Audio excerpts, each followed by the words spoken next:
Good evening. My name is Nick. I'm an alcoholic. The AA Preamble. Alcoholics Anonymous is a fellowship of men and women who share their experience, strength, and hope with each other that they may solve their common problem and help others to recover from alcoholism. The only requirement for membership is a desire to stop drinking. There are no dues or fees for AA membership. We are self-supporting through our own contributions. AA is not allied with any sect, denomination, politics, organization, or institution, does not wish to engage in any controversy, neither endorses nor opposes any causes. Our primary purpose is to stay sober and help other alcoholics to achieve sobriety. And now with that, we have Kara to come up and read the Just for Today prayer of recovery.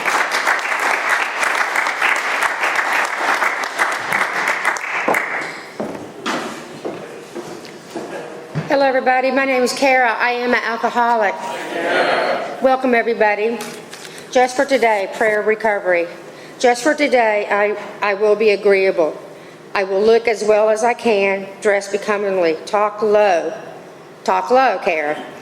Act nicely, criticize not one bit, not find fault with anything, and not try to improve or regulate anybody except myself. Now with that, I'd like to ask Jack to come up and read our 12 Steps of Alcoholics Anonymous.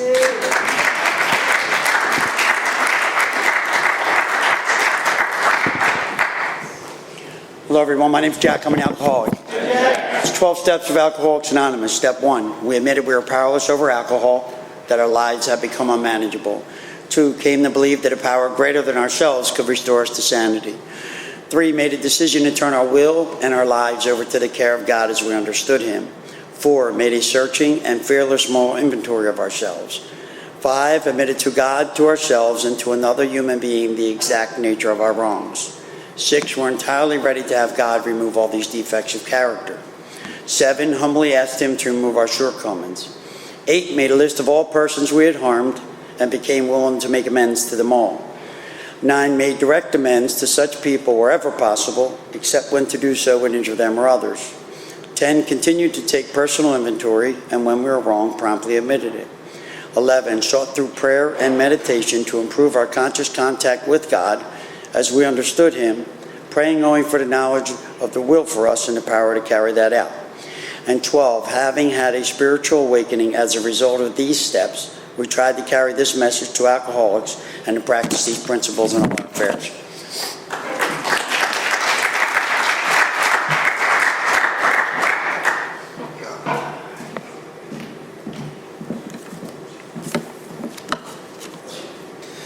Okay, 7, tradition, every AA group ought to be fully self-supporting. We'll make sure the basket makes its way around.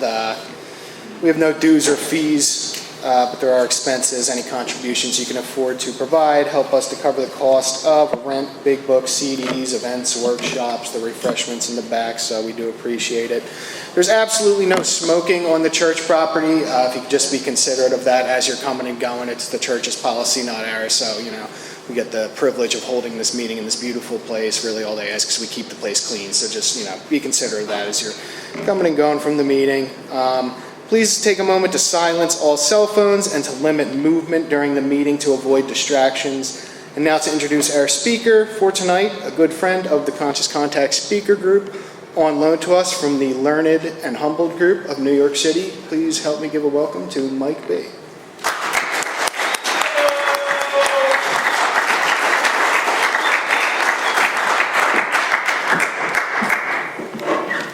Hi everyone, my name is Michael B. I am an alcoholic. Hey, and welcome to everyone that's come tonight and those that have come regularly or have come before. I want to give you a warm welcome to Alcoholics Anonymous too, because we walk in and we think we know what everything's going to be like when we get there.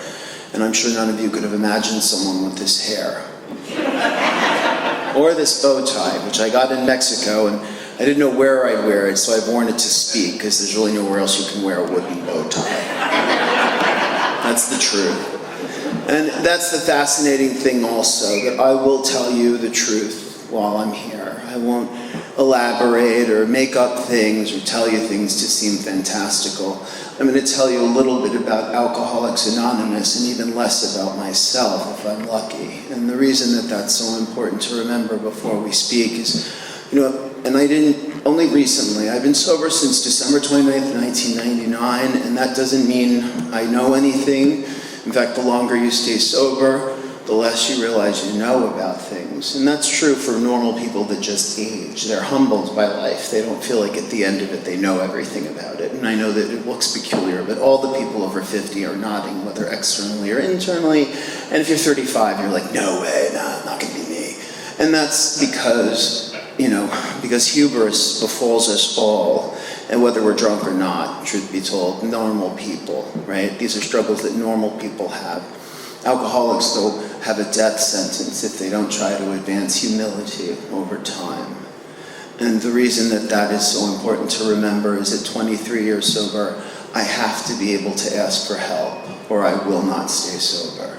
And I've watched really, really amazing people in Alcoholics Anonymous that are still not drinking, but they've lost their sobriety because all sorts of things either inflated their ego, inflated their head, or fed their self-centeredness rather than fed their sacrificial aspects of themselves.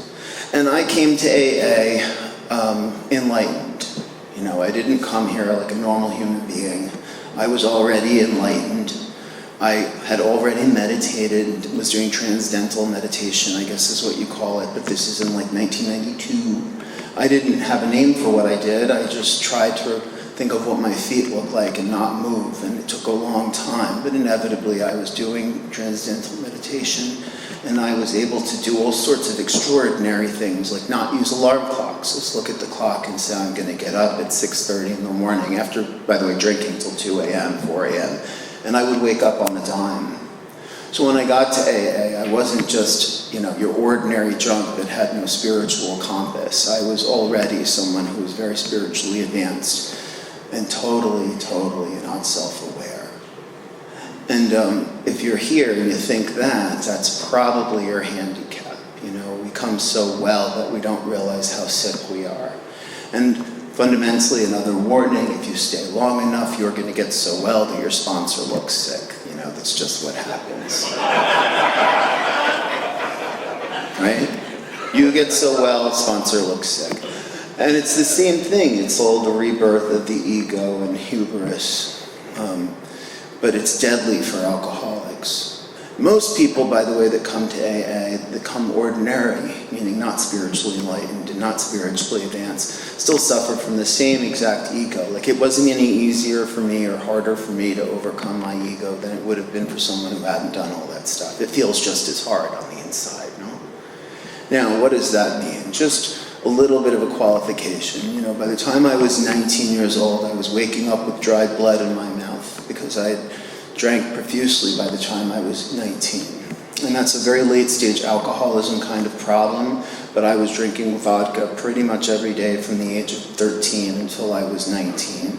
And then I switched to beer because vodka obviously was poison for me, and I thought that it was healthier, and told the gastroenterologist that I wouldn't take the Nexium that he gave me because he told me I'd have to take it every day for the rest of my life. And I said, no, I don't have to take anything every day.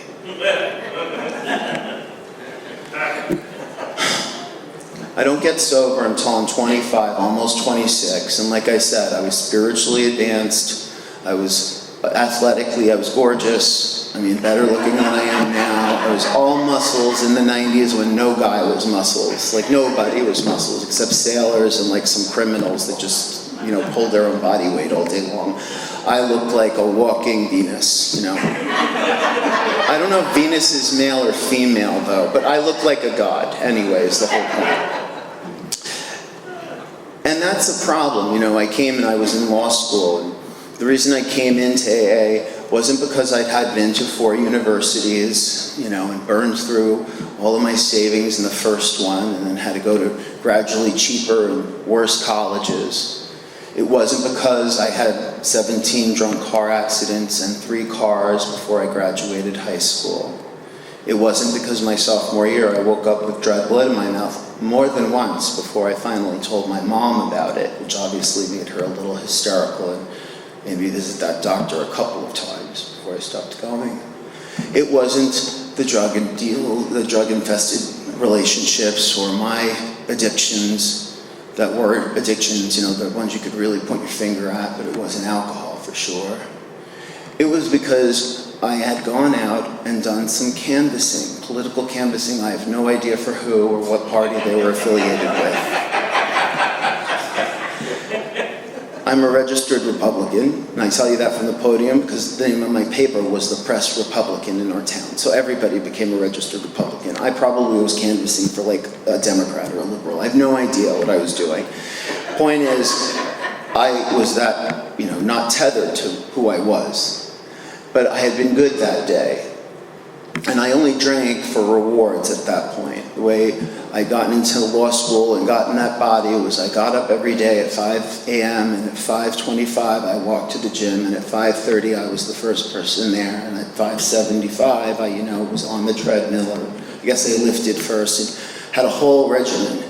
And at 4:45 on a Friday, I would start to get anxious if I was in the Gristedes or at the Duane Reade or the Walgreens, and that girl was just a little slow, because at 5 o'clock I get to drink on Friday if everything else is done. And my days during the week were structured in a really structured way. I mean, every moment counted. I excelled at what I applied myself to, but I suffered the whole thing. Meaning it wasn't easy to study. I was riddled with self-centered fear and anxieties and all of these things. But 4:30 on a Friday, the weekend started. And that meant I could do what I couldn't do during the week, because I wasn't an alcoholic. I didn't drink during the week. I drank Friday nights to Sunday afternoons. And I drank from Friday night to Sunday afternoon with abandon. And I never thought about that as being a lack of control. I was no longer wrecking cars. I had my life seemingly together. I was self-sufficient, sort of. It's a very generous way of putting it, but setting that aside, I was self-sufficient. I was my own boss. But 4:30 on Friday, I had to start drinking. And it wasn't because I detoxed or anything. It was because I was entitled to it. Everything I did in life got me to that moment where I was entitled to it. And I imagined that someday that's what I would do. I would make, this is the 90s, so I would make $150,000, and my significant other would make $150,000, and we would work 60 hours a week. And then on Fridays we would leave, right? We would go to our place. In the winters it would be in the Catskills or like somewhere in the Adirondacks, and in the summers it would be somewhere on Long Island, Southampton, East Hampton, Wainscott, something like that. And we would just shuffle between these places so that we could spend the little free time we created completely inebriated together.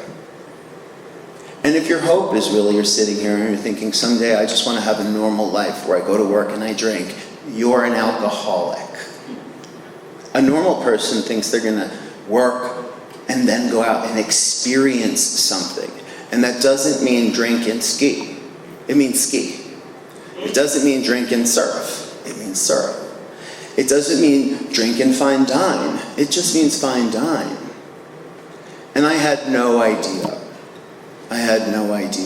But that day that I was canvassing, I came home and I was rewarding myself like I always did when I did a good deed. And I went to the bar, which I never did during the week, but I did because I was rewarding myself that day. And I had my 2 double dirty martinis straight up with an olive. And that's right, I ordered 2 as 1 drink. I always did that.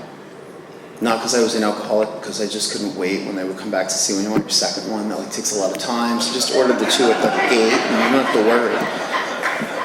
And by the way, I did that in 5-star restaurants. It was crazy. Nobody said anything to me. I'd ordered 2 drinks when they took the first round because I didn't want to wait, because by the time they come back for the dinner order and the drink order, then they got to go back and get the red wine or the white wine, and then they got to come back, and that would be like a whole, that's a drink.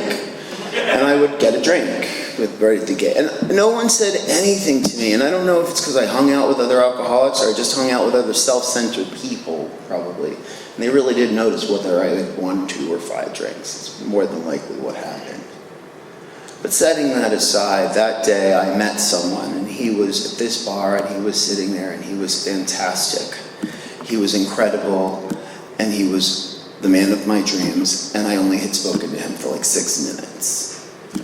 And I fell in love, which I didn't believe in love at first sight. I didn't really believe in love too much, but I discovered it at some point a little before that.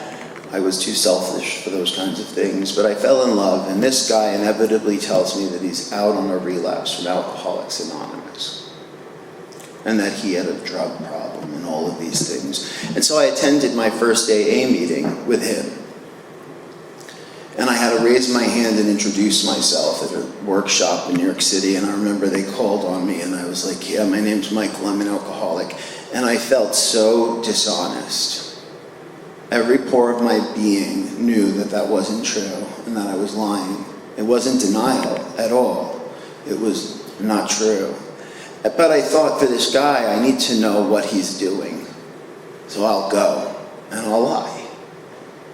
And so, sometime later, I went to another meeting. At that meeting, I heard someone who was mentally ill speak from the floor. She was so happy that I knew that she couldn't possibly be reading the paper. But I thought, for whatever reason, in my head, the voice said, somewhere between her and you, Michael, is normal. Because I was a miserable, cynical jerk. I was really popular. Everybody liked me. I was really like the guy always got invited to the party. Always, if I wasn't the center of the party. Always, truly. But I was really a cynical jerk. But I knew somewhere, I didn't know. I mean, I thought it. So if I thought it, I believed it. And I became 100% convinced in the last 15 minutes of that meeting that I had to get this woman as my sponsor so I could get normal out of her. Again, not sober, but normal out of her. And at the end of the meeting, I assaulted her. Literally, I grabbed her and turned her around and said, you've got to be my sponsor. Because she said no twice politely. And then the second time she said, I don't sponsor boys. And so then I just grabbed her, turned her around and said, I'm gay, it's just like a girl. And I believed that too. And I said, why? So she begrudgingly gave me her office number, and she gave me her home number. And she told me I had to call her at 10 a.m. at work, and at 10 p.m. at night. And at 10 a.m. I tell her what my sober plan was for the day, and at 10 p.m. I'd call her, and I better tell her I did it. And she wouldn't give me her cell phone. She only gave me the numbers that she knew she could block me on. She was my sponsor inevitably for 17 years. And what happened to me was that guy, he didn't stay sober. And in fact, she told me I had to dump him. And I'll never forget being on Park Avenue, and I was driving the car, and I called and left a voicemail, for him that it was over. And, he wasn't taking my calls for like 2 weeks before that. So I don't think it was news to him, but it was news for me, And what's important is that I did do what she said, I did everything that they told me to do as a newcomer. And a lot of it I did uttering vulgarities under my breath and saying, I'm doing my third step to myself. And the fact of the matter is, I would like to say that I then started to go to meetings because I believed I was an alcoholic and I knew I needed to get better, but none of that is what happened. I came in April of '99, I was 25, I turned 25, I turned 26 that summer, this guy's now gone.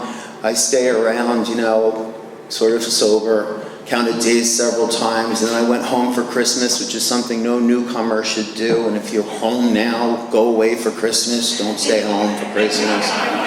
It's like so stupid. But I was home, and my girlfriend, Holly, my friend from home, my best friend at home, she had been pregnant for 6 months. And she'd been good. And I'd been kind of counting days in AA for 6 months, and I'd been good. So we celebrated that together by smoking a joint, and I think, having a beer, but I can't even remember. The most amazing thing the next day is what happened is I called that woman and I told her what had happened, and I did what she said, which was get on the next train and come back to New York. And so I did. And I don't know why I followed these instructions, but on that train I thought to myself, well now Michael, you're doing this for you. And I mistook that as a first step. It's not. Like coming in here and saying you're doing it for you versus the wife or the kids or the county. Yeah, there's people here from the county. The fact of the matter is that's not a first step, but I didn't know what that meant yet. I still didn't understand it, in spite of the fact that I read it, and I'm, in law school, and I should understand what it says. I didn't understand it. But I was doing it for me now, and at some point along the way, I counted my 90 days. And when I counted those 90 days, you would have thought that I had accomplished something. I thought I kind of had to, and I felt a little more secure in my decision kind of thing. But again, fundamentally did not understand what it meant to be powerless over alcohol, and that my life was unmanageable. I could not see the truth about what I just generally told you about my elementary drinking, which for a normal human being is horrifying. And they would stop drinking. If Coca-Cola caused me that problem, like if I was so sugar high I bounced off the walls and broke windows, I probably wouldn't drink it, you know. The fact of the matter is with alcohol, those things were all normal. They came with the territory. And when I stopped drinking and thought I was now doing this for me and I'm having this good time in the program, sort of hanging out, I still wasn't really getting it. I never needed a meeting. You know, I used to just think that it's because you talked about alcohol in here that I wanted to drink so much when I left. If you just didn't talk about alcohol, I wouldn't want to drink so badly at the end of these meetings. I had no concept of it. But along the way, I did what they said. I learned how to pray on my knees, which wasn't easy. I inevitably had to throw myself on the floor, and I would spring up like a springboard. I had such visceral resistance to it. But I did it. I prayed the Our Father on some normal knees. I actually had 3 knee surgeries in sobriety on all 3 of them. It's from throwing yourself on the floor. I don't suggest it, but it's called any lengths. And I'd done these elementary things without understanding what they were. And one day this guy that I was friendly with called me for the first time ever. And he started to rattle on about his head and the voice in his head and what it was telling him to do and how he knew that if he just had a drink it would shut up, or how he was talking to this voice and this voice was telling him things like he was a loser, he wasn't going to amount to anything, he sure didn't drink again. And he now understood that that voice was his disease. And that guy's name is Dan Kay. I'm still friends with him. He's still sober. And what happened was he had that voice and he called me. And I'll explain why later, but because we never spoke on the phone. Dan came to the same Saturday meeting that I had the coffee commitment at. He always got there an hour and a half early. He was always wearing black, and he was always slouched halfway down to the floor as a 6-foot-tall person. He was like hunched over Dan. You only saw his shoulders, swear to God. And he started going on about his head. And I didn't know what Dan was talking about. But I did know that listening to Dan counted as service. So I said, I know what you mean. And I hung up. And I thought, good, I'm doing service. Dan called again the next day. Same sort of ranting, same sort of confusion on my end, but it counts as service. So I said to Dan, I know what you mean. I hung up. For whatever reason, Dan calls like a 3rd time. And my friend doesn't remember doing this because he was in the grips of his beginning. But he called a 3rd time, and the 3rd time I hang up, a little voice in my head said, Michael, you're in law school. Your job is to understand the English language and translate it for people. Like tell someone what words mean on a paper. This guy is speaking English, and you don't know what the hell he is talking about. And in that instant, I was a little aghast. And I didn't call back Dan. I didn't call my sponsor. The little voice said very clearly, it said, why don't you pray for God to give you what you're missing? And I went, okay. And I just added it to the Lord's Prayer that I was already saying on my knees. I just said the Our Father, and at the end of it, I said, Dear God, please give me what I'm missing. And I would urge all of you that are new not to write it down in your phones, and even those that are you that feel a little stale. Ask God to give you what you're missing. He doesn't need your input. He knows what you're missing. By the way, doesn't need any of that. And I tell you that because these little things were things that I didn't understand, but they were humility exercises. And I had no concept that that's what I was doing. But looking back, I can see very clearly these moments that actually are critical to what eventually becomes the self-aware person that I am today. It doesn't make me great. It makes me self-aware of how horrible I am, by the way. I'm still horrible. But setting that aside, Dan actually called me, I believe, that day, because he doesn't even remember it, but because there was a meeting about this, well, probably bigger than this, but 100 people. It was a Saturday meeting. I was meeting that sponsor there, It was September because my friend had come down to buy an apartment or to shop for rent an apartment. She was going to go to school in the city. And she came down from home, and of course she brought pot with her. And so that Saturday I smoked some joints and cleaned my house. And she, looked through the paper. This is 1989 for places to go look at. And I left. I went to go to my meeting. I said, I'll see you later. We'll go to dinner. I didn't think anything of it. I planned on going to that Saturday meeting and lying. It was 4 months in, 5 months in, just dumped this guy. Still not sure what I'm doing here, but I'm here. And the fact of the matter is, I was in the third seat or fourth seat from the front. The format from the meeting was they went around the room and everyone introduced themselves and gave a brief description of what they did that day. And I was, supposed to just stay 45 days. But that give a brief description thing kind of threw me.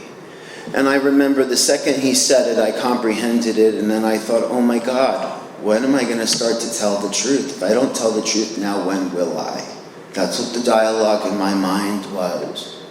And my sponsor and Colleen and then I went. There was somebody, I think, first, but I can't remember. I know they went and then it was my turn.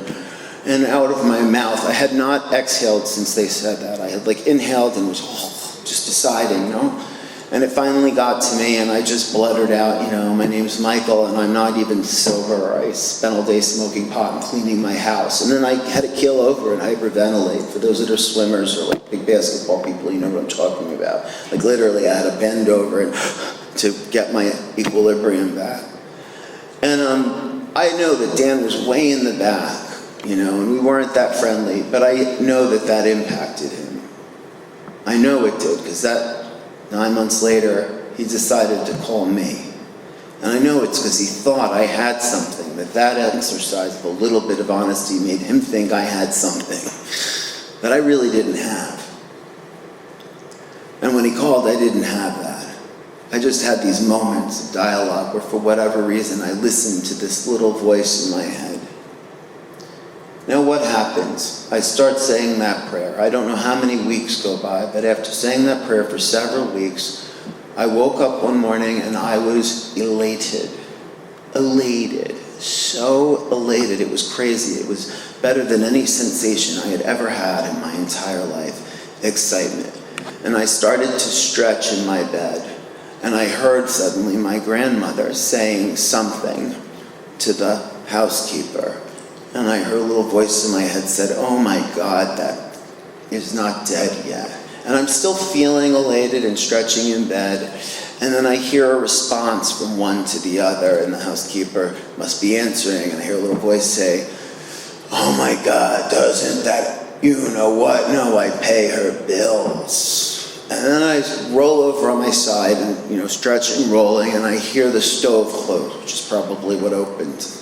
What I heard. I heard it clank shut, and I'm looking off the loft of my bed, and all I want to do is jump out of my bed, slash my grandmother's throat, and throw that 8 straight out the 5th story window. Seething was like an understatement for the sensation I had. And I heard a voice again, very clearly it said, Michael, you were happy a second ago. And oh my God, I want that back. And I desperately tried to get that sensation of elation that I felt back, and that sensation of excitement that I felt back, but I couldn't. I was seething, scornful, and angry, and I could not undo it. And then the next thing I did was heard a voice that said, Michael, you need a meeting. And boom, just like that, I understood what alcoholism was, what all that literature was, what it did when it talked about the diseases and the progression.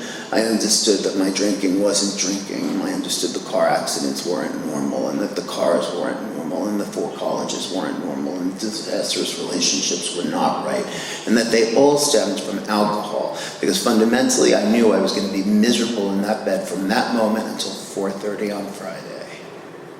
No matter what happened. And then, God forbid, you're the girl ringing me up at the Duane Reade or the Aristides. Back then, for young people, there were people that rang you up. You didn't do everything yourself. I would hate them because they were going too slow and they was going to be late. Now, if I got all that stuff done, by the way, on a Friday, and there was nothing to do, but nothing left to do, I would actually think to myself, well, gosh, there's nothing but an earthquake between me and happy hour. Because I did worry there could be an earthquake in Manhattan, and what would I do? And I'm not joking. I would literally think, God, the only thing between me and happy hour is an earthquake. Assuming a bomb or a flood, I could go to a different part of the city, right? An earthquake gets the whole thing in one job done. So it's a problem. Now again, in that instant, it didn't make me well. I jumped out of bed and I ran to my first meeting that I needed, and it was at a little church called Janhus, and I'd been to this room many times. It was a 10 or a 10:30 in the morning meeting. I was a student, so I could go to meetings like that, and I knew 9 out of 10 people that were in that room, and we were all there, and it probably packed 50 people in there.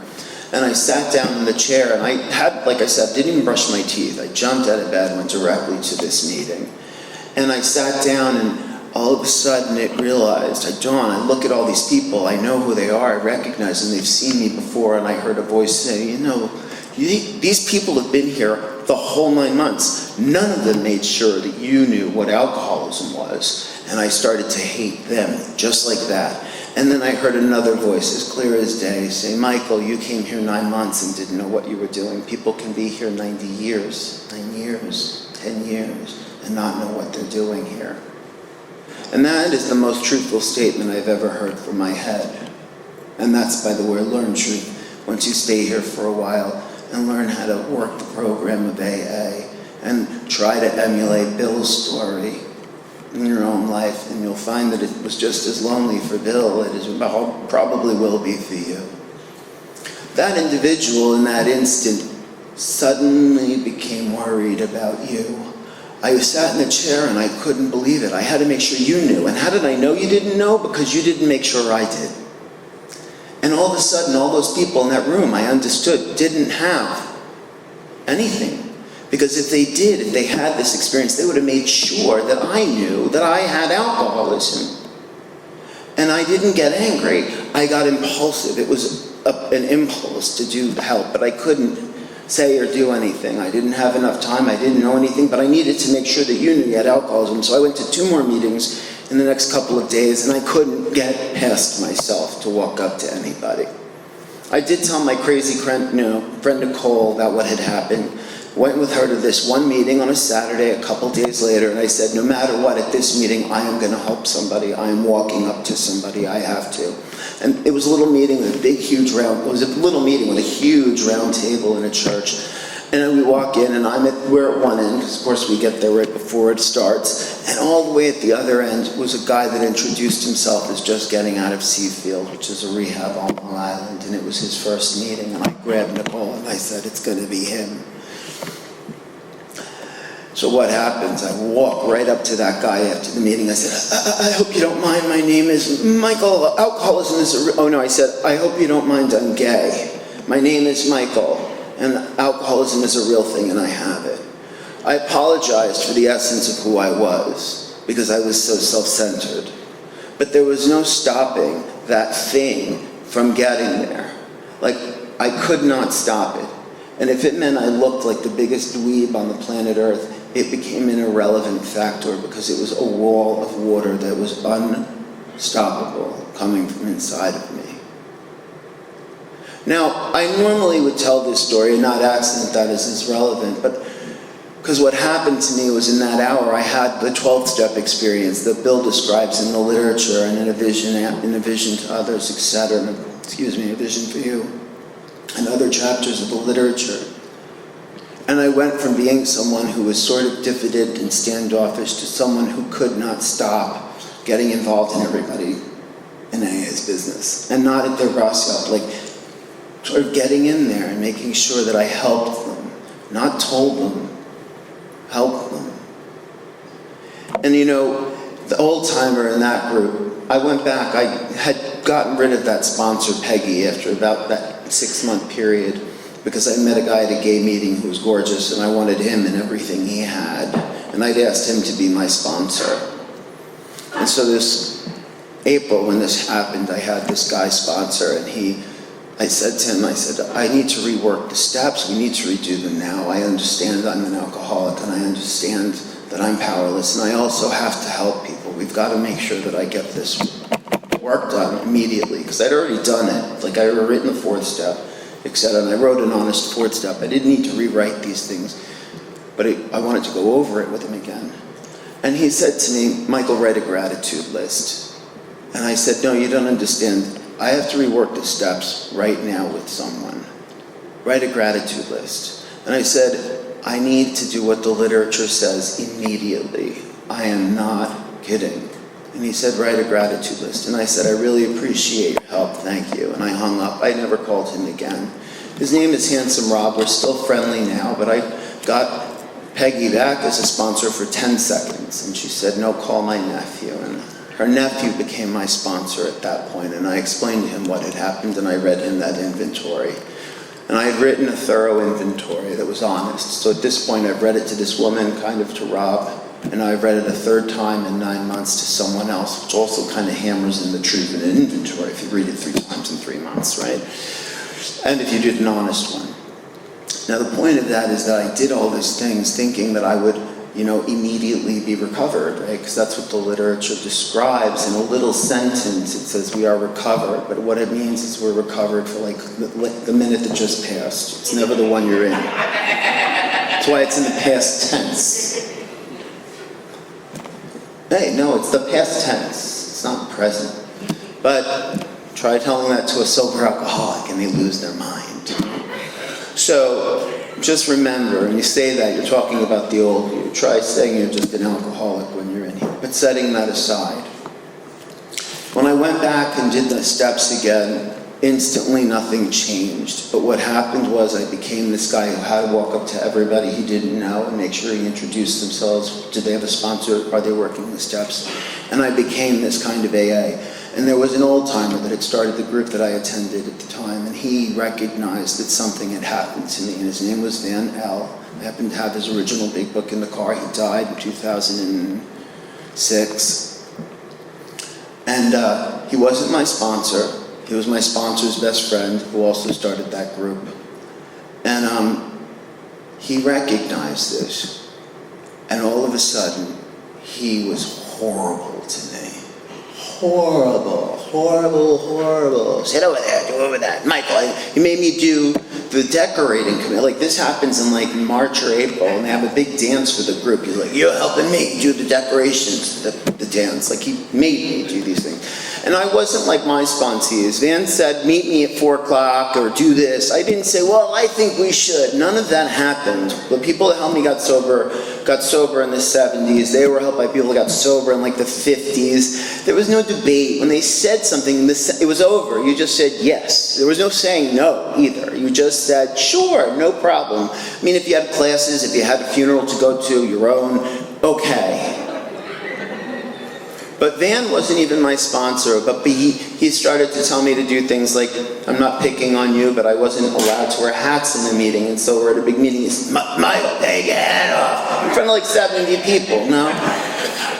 And I would say, take my hat off, you stupid motherfucker, you're not the boss of me, and you're not in charge, you control freak, you jerk, because I think that he's doing these things because he has these problems, not because he's trying to help me, right? And sometime later, I had relented, and Van moved from sitting in the front row. Peggy sat there, Van sat in the other. Well, I think Van might have sat in the second row center seat, but they were all there. He moved all of a sudden to sit in row 8 next to me, because he said he couldn't hear the speaker that well. And the speaker, by the way, this is twice as far. It's like right there in the church that we're in. But he said he could hear better from the microphone that was like on the second pillar there, which was right in front of our row, right? Now, of course, I know that none of that's true today. Van he had a live one. And by the end of Van's life, he was dying. He had emphysema. And unfortunately, he does get very, very sick. And at certain points in his sickness, he had his sponsees couldn't go to his house. But I could always go. And certain of his friends couldn't go over, but I was always allowed to go. And the reason for that was not because I was special. It's because I had been taking care of my paralyzed grandmother. I knew what it was to take care of a sick person, and I didn't talk about what's going to happen to me when you're gone kind of stories and how much I'm going to miss you. I just helped him get dressed. And inevitably, the amount of intimacy we had when he was really, really close to dying, he couldn't even excrement, and I stuck my finger up this guy's butt to help him go to the bathroom. And I don't tell you that to gross you out. I tell you that because of the amount of intimacy. There was no barrier. The relationship that I had with Van Albede, he was never my sponsor, was that there was no barrier there. My life was as open to his as his was to me. And he was willing to give me everything that he had learned about AA. And sometime later, when he's actually dying in the hospital, I worked at an investment bank. I went up to the hospital to see him, which I'd done many times. He was going in and out, but this time he was near death. And he was in his bed, and I said to the nurse, I said, has he been conscious today? Has he been up? And she said, no, he's been non-responsive all day. And I walk in the room, and I said, hey, Van, it's Michael, I'm just visiting you. And he sat up like a mummy. He sits up, grabs the handrails, and he goes, whatever you do, don't stop studying for the bar. And he falls back, and he lands on the pillow. And then he dies the next day. Now, I tell you that because what Van didn't have to say was, get involved. Michael, will you please reread the book? Michael, your program, don't forget to do this with your program. By that time, and in that number of years, which was 5 or 6 years sober, Van had 100% confidence that the program he had bestowed, I had accepted. And he wasn't worried about me staying sober. And if you have 4 or 5 or 6 years, ask your sponsor if they feel that way. And if they have the courage to tell you the truth, take the information and run with it. The fact is, I'm here not because some miracle happened or something different happened. What happened to me is I happened to every single person before them that has an openness and a willingness to allow a higher power into their life to guide them into perpetuity in service. Now, since that happened, I became, an esteemed old-timer in my own group. I sponsored more people than anyone else in the group at a point in time. I never was a member of the steering committee or elected chair of the group. I was held in esteem because I had helped so many people. Even the ones that hated me owed a little debt to the guy that helped them. That language, by the way, is from our big book. Now, that is not something I did so that they'd have a debt. I did it because I had an internal compulsion to help and still do. It's not something that I can turn off, but it's something I can neglect. And today what I do is when the phone rings and I think, motherfucker, I still have that reaction constantly. But it's like, it's seconds long, and what matters is my response. So if you're new and you think, yeah, I'm never going to be like him, I don't want to be like him. It's not about being like me, it's about being like Bill. And Bill Wilson had an experience that made him from being a horrible, self-centered, scummy alcoholic, which I shouldn't use that word, into someone that the doctor and nurses at a facility he had been in many times, well, several times before, could not deny to themselves that something had happened to him. Hence the reason, by the way, when he asked permission in that hospital to talk to other patients, he's given it. Now, it doesn't say in the literature, the hospital obviously doesn't lay that out, because what it says is this guy has this experience, then he asks for these permissions, and then it's granted. Now, what doctor and nurse would just give some patient ability to talk to other patients? And this is before lawsuits or anything. No one would, not to an alcoholic. But they couldn't deny to themselves. And if Bill wouldn't have been in that facility a couple of times before that, they wouldn't have known. And we have to be incredibly grateful to Bill's brother-in-law who paid for that facility, because for those that don't understand, only rich people went to hospitals. There was no such thing as insurance. You were self-pay. And only really rich people could afford places that you stayed in for long periods of time with nurses and doctors. especially to treat something like alcoholism. Because nobody felt bad for the alcoholic. Leave him there. What a jerk. Alcoholism at that point in time was no sympathy, no empathy. They were horrible, morally compromised human beings. Now, by the way, Alcoholics Anonymous initially is filled with rich white men. For that reason. They're the only ones that can get to a hospital. Inevitably, our co-founder, Dr. Bob, works at a hospital. So he gets permission to visit the alcoholic patients at the hospital. And it saved Dr. Bob's life. Because unlike our co-founder, Bill W., who had this experience that instantaneously changed him from an internally self-serving jerk into still the same he still had to overcome, by the way, his own internal self-serving self. But he had this other thing that was like a magnet drawing him to these other things. So he had to overcome that horrible guy. It wasn't because he wanted to. He had been chosen.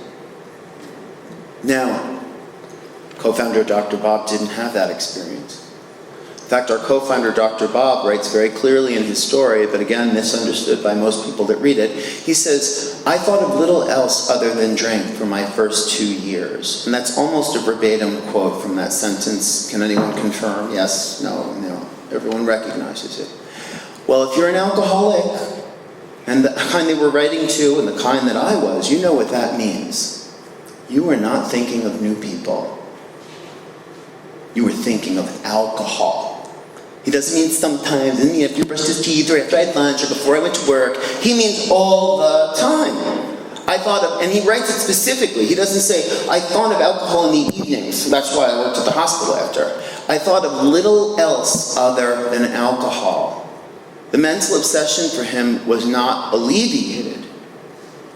So what does that mean? Whose story is Dr. Bob telling for 2 years? He's telling Bill's story. He's saying, I believe that guy, and he told me this can happen. And so I tell you that because if you're somebody who's in here who's struggling, you're not necessarily doing anything wrong. Our co-founder, Dr. Bob, suffered from it for 2 years before it changed, before he could think of something besides drinking, i.e. himself. So don't get chased out of here or you did something wrong.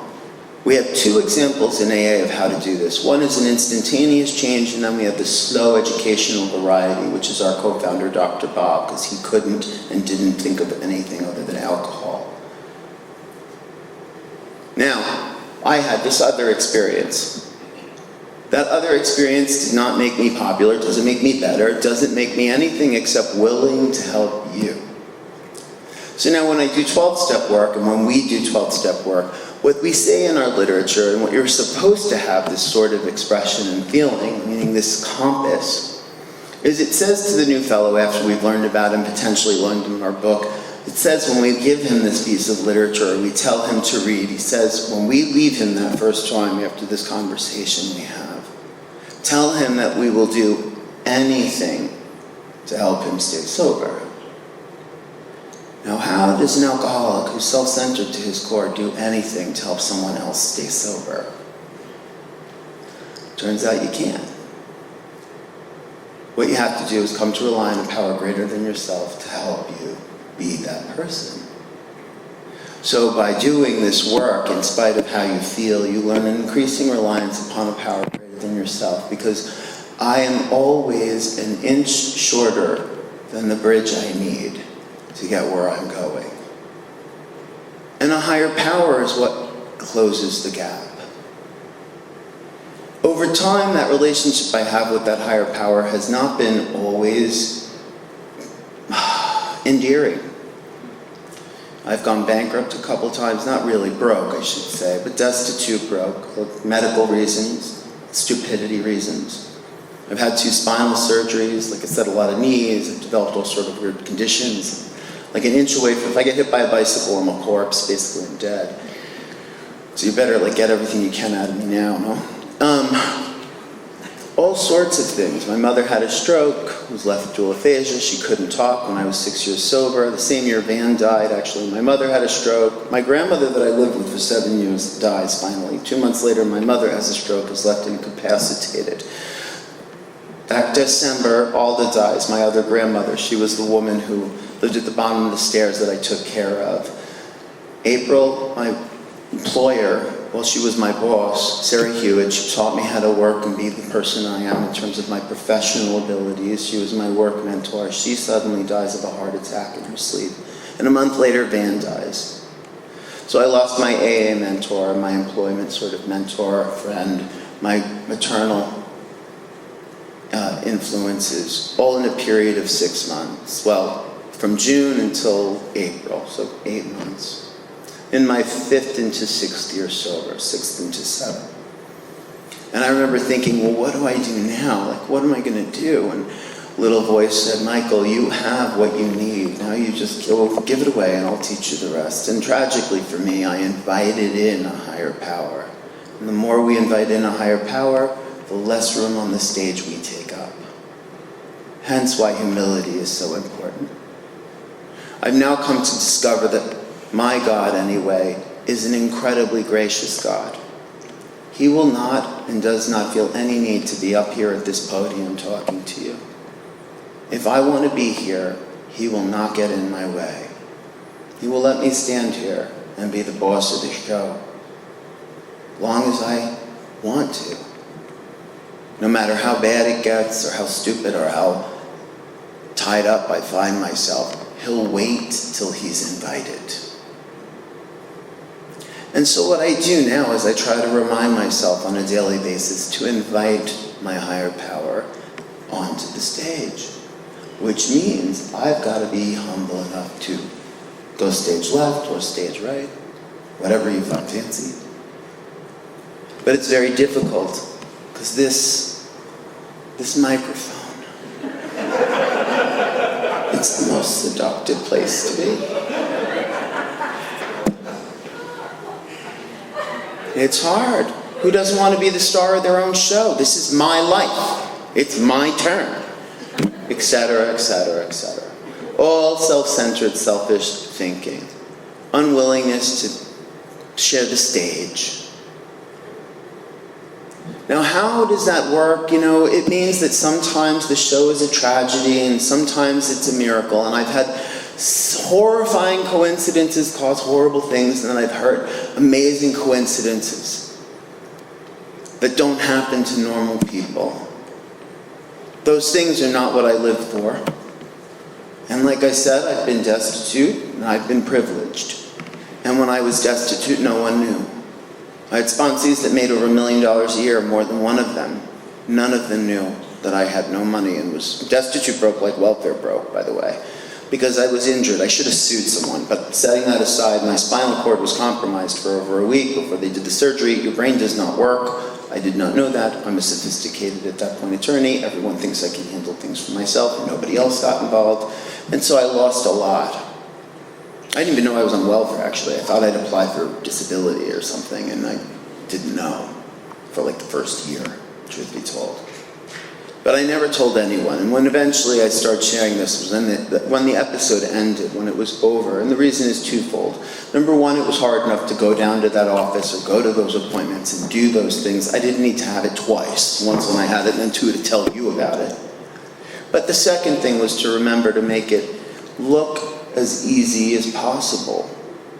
So I try to make God's will look easy to wear. Doesn't mean it is easy. But I try to make it easy to wear. And you know, if you want to see me look good, invite me back in July. I'll be thin. My hair will be pretty.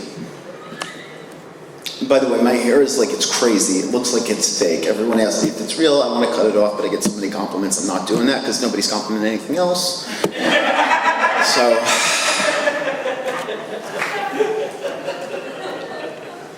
It's hard because I hate it. I actually have no idea. It's like 20 minutes of brushing it, and I'm not a girl. Nobody taught me how to take care of this hair. It's curly, ringlet curly. For those in the tape that want to hear it, it's horrible. You wake up in the morning, it literally looks like a nest. It looks like somebody birded in my hair overnight. I don't know if birded is a word, but a bird slept in my hair.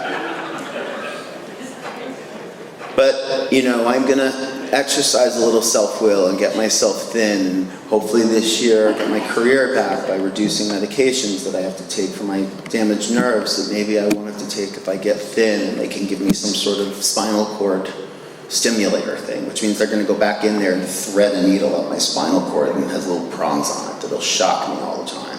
But I won't feel the pain, supposedly. But of course, right now, I have a bleeding condition because I'm fat, and they say that's the reason, and blah, blah, blah, which isn't true. I got it when I was thin, but setting that aside, I'm in a position where I can't have the surgery, so I have the pain most of the time. But I have to do all these things the best that I can do and try to make easy what is hard. And I'll tell you something, if you would have told me when I was new that I would be up here at 23 years sober, and I would be the weight that I am, the age that I am, without a boyfriend 20 years younger than me, we all deserve one, no? And that I would be here, you know, having lost all my money and the career thing not working the way I thought it should, and now have a problem with memory because of the damage, and I couldn't function at the same level. I had 2 memory tests done over the last 5 years. Apparently I have a great memory compared to normal people, but when you have, like here, you can't like work with normal. It doesn't work like that, you understand? So I'm having a hard time adjusting. But setting that aside, I would have killed myself. I lacked the requisite humility at that point to live this life. If you want to be led by your higher power, remember that that is the thing that in abundance you should seek. Seek it in abundance. You will be able to live free in a burdened existence. And start to read the material of Alcoholics Anonymous. Don't talk to your friends about sports, especially those in AA. Don't waste your time in AA. Master the material. 1,000 years from now, they're not telling my story, your story, your story. They're going to tell Bill's story. And that's what we're supposed to do today. And I hope to God you'll do it. AA needs you to do it. And I need you to do it because I need AA. And with that, I really am so grateful for the invitation. Thank you, Brian, and thank you to the group.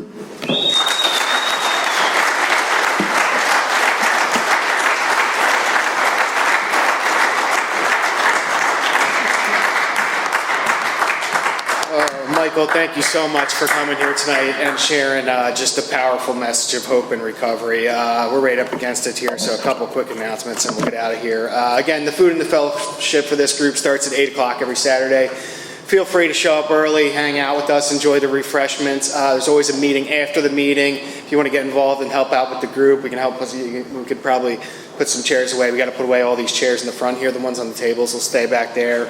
Other than that, it's usually customary for us to thank our speakers. They come here on their own time and expense to share a message with us, so it's customary for us to form a line and thank our speakers personally. Let's give one more round of applause for Michael.